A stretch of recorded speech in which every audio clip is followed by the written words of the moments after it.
CCTV footage में नजर आ रहे व्यक्ति का नाम महेंद्र रेड्डी है। उसके हाथ में एक बैग है। आरोप है कि बैग में महेंद्र की पत्नी के शव के टुकड़े हैं। पत्नी का नाम स्वाति था। रिपोर्ट के मुताबिक स्वाति 5 महीने की गर्भवती थी। महेंद्र ने अपनी पत्नी की हत्या की, घर पर ही शव के टुकड़े किए, उन्हें एक बैग में भरा, फिर थैलियों को नदी में फेंक दिया। मामला हैदराबाद का है। इंडिया टुडे से जुड़े अब्दुल बशीर की रिपोर्ट के मुताबिक घटना 23 अगस्त की है। आरोपी महेंद्र की उम्र 27 साल बताई जा रही है और स्वाति की उम्र 21 साल। दोनों मूल रूप से तेलंगाना के विकाराबाद जिले के रहने वाले थे। जनवरी 2024 में हैदराबाद में लव कम अरेंज मैरिज हुई थी। शादी के बाद से दोनों हैदराबाद चले गए और किराए के मकान में रहने लगे थे। पुलिस के मुताबिक दोनों के बीच अक्सर झगड़े होते रहते थे। स्वाति प्रेग्नेंट थी, इसके बावजूद दोनों के बीच लड़ाई चलती रही। 22 अगस्त को कथित तौर पर स्वाति ने महेंद्र से कहा कि वो मेडिकल जांच के लिए विकाराबाद जाएगी और उसके बाद अपने मायके में ही रहेगी, लेकिन महेंद्र ने इससे इनकार कर दिया। इसके बाद दोनों के बीच झगड़ा हुआ। फिर आरोपी ने स्वाति को जान से मारने की प्लानिंग शुरू की। मलकाजगिरी जोन की डीसीपी पीवी पद्मजा ने बताया कि 23 अगस्त की शाम लगभग 4:30 बजे पत्नी का गला घोंटकर हत्या कर दी। सबूत मिटाने के लिए उसने हेक्सा ब्लेड से शरीर के टुकड़े किए। इसके साथ शरीर के अंगों को अलग अलग छोटे प्लास्टिक कवर में पैक किया। सिर, हाथ और पैरों के हिस्सों को मूसी नदी में फेंक दिया।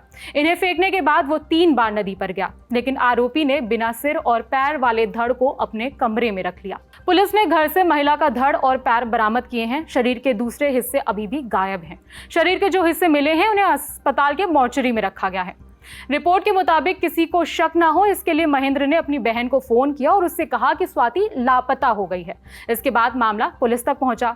डीसीपी पद्मजा ने बताया कि पुलिस को गुमराह करने के लिए आरोपी हत्या को गुमशुदगी की घटना बताने में लगा हुआ था, लेकिन जब उससे सख्ती से पूछताछ की गई तो उसने पत्नी की हत्या की बात को कबूल किया। डीसीपी ने कहा कि आरोपी के कबूलनामे के आधार पर हत्या और अपराध के सबूत मिटाने के आरोप समेत बीएनएस की कई धाराओं में मामला दर्ज किया गया है और आरोपी को हिरासत में ले लिया गया है। पुलिस के मुताबिक हैदराबाद आने के ठीक 1 महीने बाद से ही दोनों के बीच चीजें खराब होने लगी थी। दोनों के बीच काफी झगड़े शुरू हो गए थे। पिछले साल अप्रैल महीने में स्वाति विकाराबाद पुलिस थाने में शिकायत भी उसने दर्ज कराई थी। उसने पति पर घरेलू हिंसा के आरोप लगाए थे और केस भी दर्ज किया था, लेकिन बाद में गांव वालों ने दोनों के बीच में सुलह करा दी थी। पुलिस ने बताया कि स्वाति ने हैदराबाद के पंजागुट्टा इलाके में एक कॉल सेंटर में 3 महीनों तक काम भी किया था। कथित तौर पर महेंद्र उस पर शक करता था और नौकरी करने से रोकता था। इसी को लेकर दोनों के बीच विवाद था। इसी साल मार्च में स्वाति प्रेग्नेंट हो गई थी, लेकिन इसके बाद भी उनके झगड़े होते रहे। रिपोर्ट के मुताबिक 22 तारीख को दोनों में फिर से बहस हुई। इसके बाद अगले दिन महेंद्र ने स्वाति की हत्या की, शव के टुकड़े किए और नदी में फेंक दिए। महेंद्र फिलहाल पुलिस हिरासत में है।